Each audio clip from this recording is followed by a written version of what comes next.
It's Tuesday, August 8th, and I'm at the U Ottawa LRT station. Shortly, I'll be joined by Wilson Lowe, the councillor for Barrhaven East. We're going to ride the train to Tunney's Pasture and talk a little bit about transit, so come on aboard. So my first question is, after graduating from Carleton in journalism, you became an OC bus driver and later a customer communications officer. So you seem well positioned to understand the relationship between a transit system and its city residents. Can you speak a little bit about that and how maybe it's changed? Yeah, so when I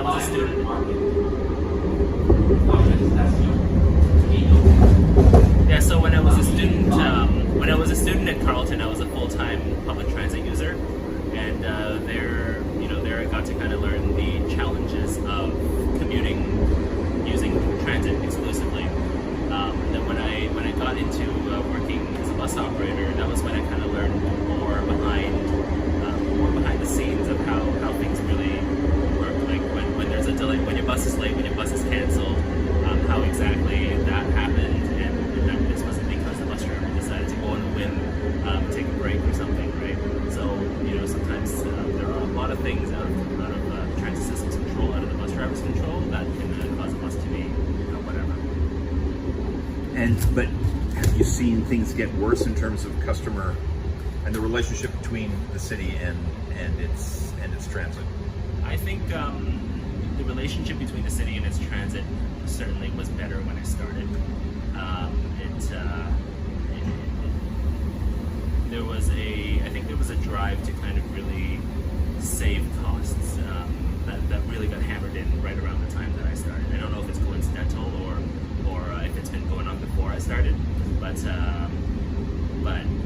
so buses were not as frequent as they used to be. There were a lot of routes that were cut in 2011. There was a lot of change on the employee scheduling side. So scheduling has always been a contentious issue, and with the drive to kind of be better with Transco's money, the schedules got tighter. The runs got weirder, less straightforward. Lots of interlining, less downtime, less recovery time as well.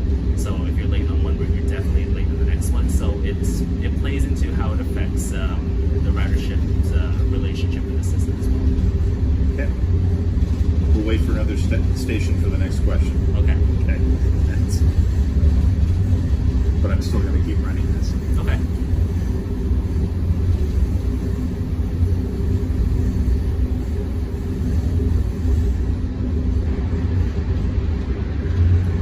Well, they did promise slow in the tunnels, so. They did promise. In the memo, it did say it would be slower in this curve. Rideau Station. Byward Market. Station Rideau. Marché by. So the orange, the spray painted orange rail, that's the restraining rail that's being adjusted at the big curves. Right. So that rail. Westbound to Tunney's Pasture. And is it sort of being moved in to prevent that 1 millimeter of I would believe. Room? Yeah, I would believe so. It's meant to be a passive derailment prevention measure. Oh yeah, we are Rideau. I got confused. Yeah, it's meant to be a passive derailment prevention, so it's not supposed to maintain constant contact with. Actually, I don't think it's supposed to maintain any contact with the wheel at all. Okay. There is a type of guardrail that is supposed to maintain contact, but that's not that.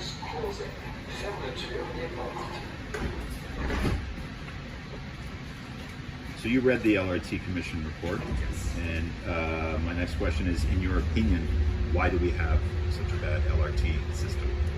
I think it started way before anything. The $2.1 billion campaign promise that the former mayor made was based on preliminary staff estimates, and several caveats that were attached to that estimate were ignored. So things like the fact that it was from 3 years before, so inflation was factored out. The fact that the estimate was, I think, plus minus, I want to say $500 million, maybe 250 million, I'm not sure. So the fact that it became a political promise meant that there was a hard cap on how much a system would cost, and it doesn't.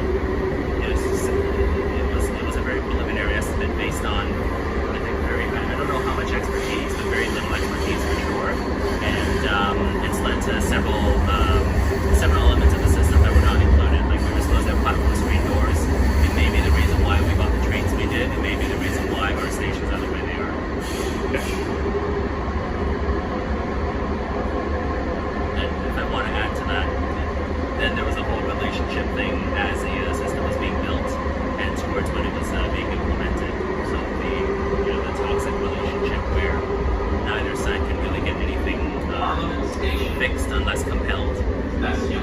was certainly that certainly led to the breakdown. That actually contributes to the last question. The relationship with the spark. Tunney's pasture. And that's the relationship between the city and RTG. Yeah. Which then contributes to kind of that declining relationship with its partners as well. Because a lot of decisions were made around the transition that we're still paying for today. Okay. Should we start with the next one? Sure. Okay. Doors closing.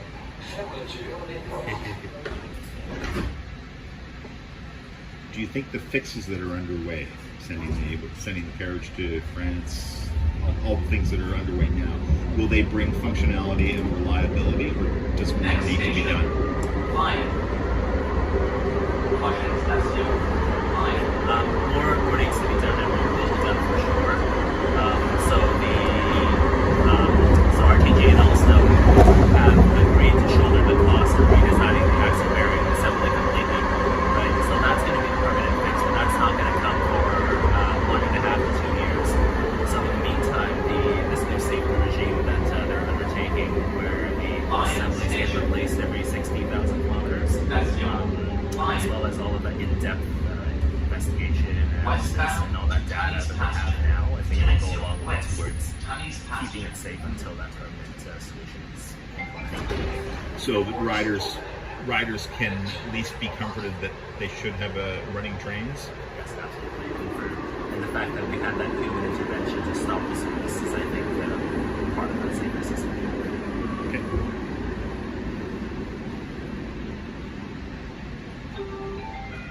Doors closing. Fermeture des portes. Louder than I remember. That's what's so louder than I remember. And I think it said a lot. You bought a car after the September 21 derailment, and so you understand how it might be difficult to get customers to return if they've left. Yeah. So what do you have to do that and to get new riders? So it's new riders are easier to get. New riders are going to be easier to attract than riders who have given up, because they bluntly put their threshold maybe a little lower, especially because I've experienced a system, but it wasn't transitway. So when people say the good old days, they kind of, there's some truth to that.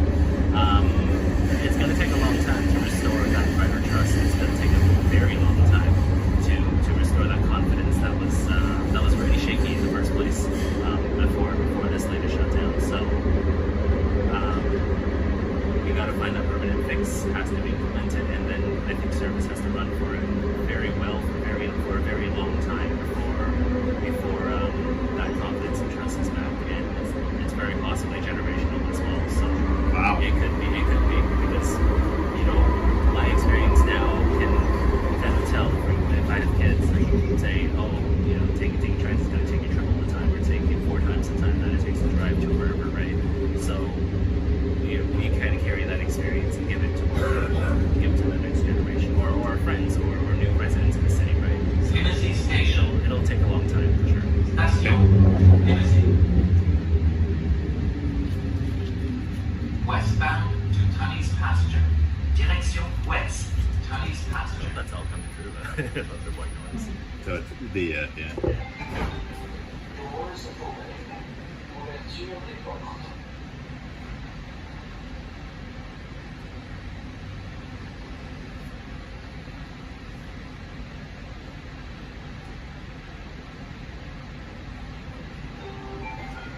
Doors closing. Fermeture des portes.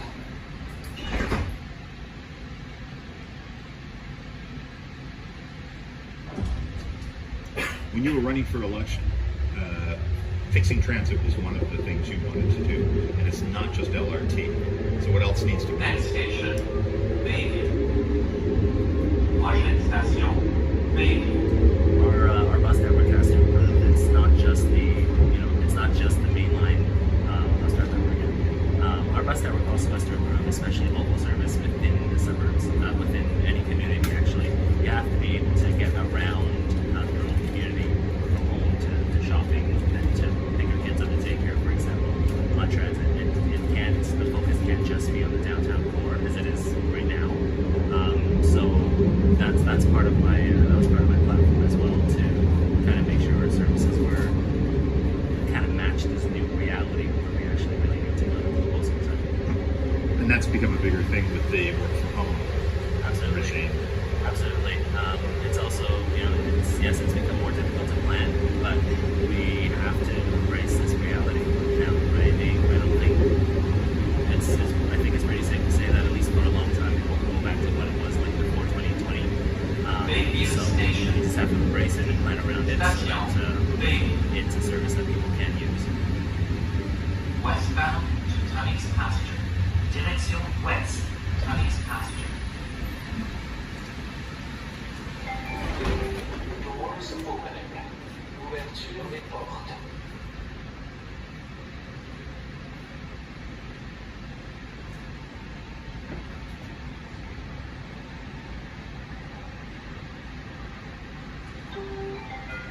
Doors closing. Fermeture des portes.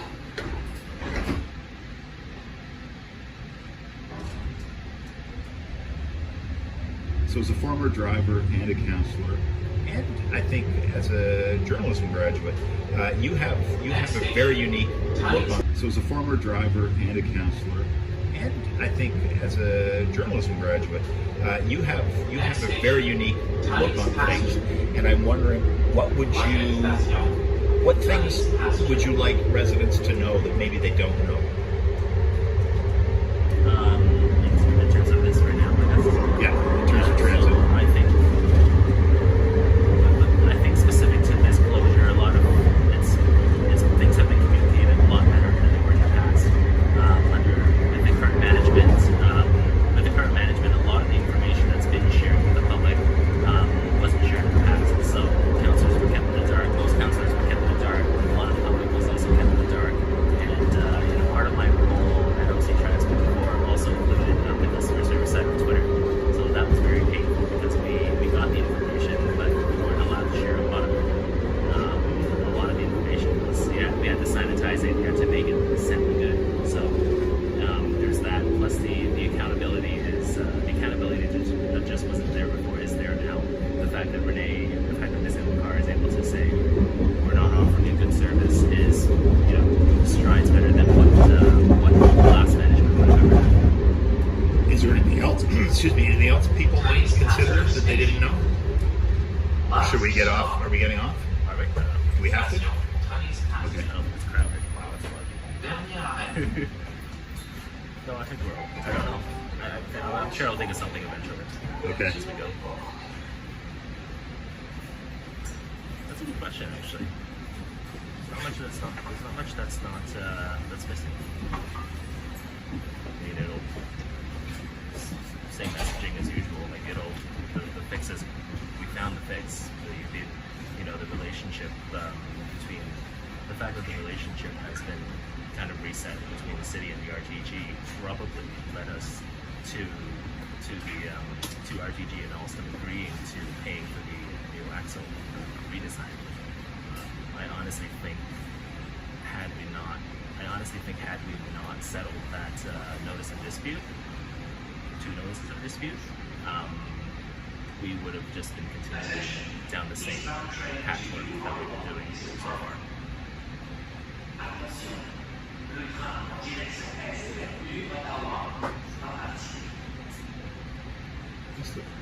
How's the ride been? Feels like old times. It's the same. Honestly, it hasn't changed for me. I'm still before this shutdown. Actually, before the summer, I came downtown 2-3 times a day, 2-3 times a week, and most of the time I would come by transit. So kind of the same.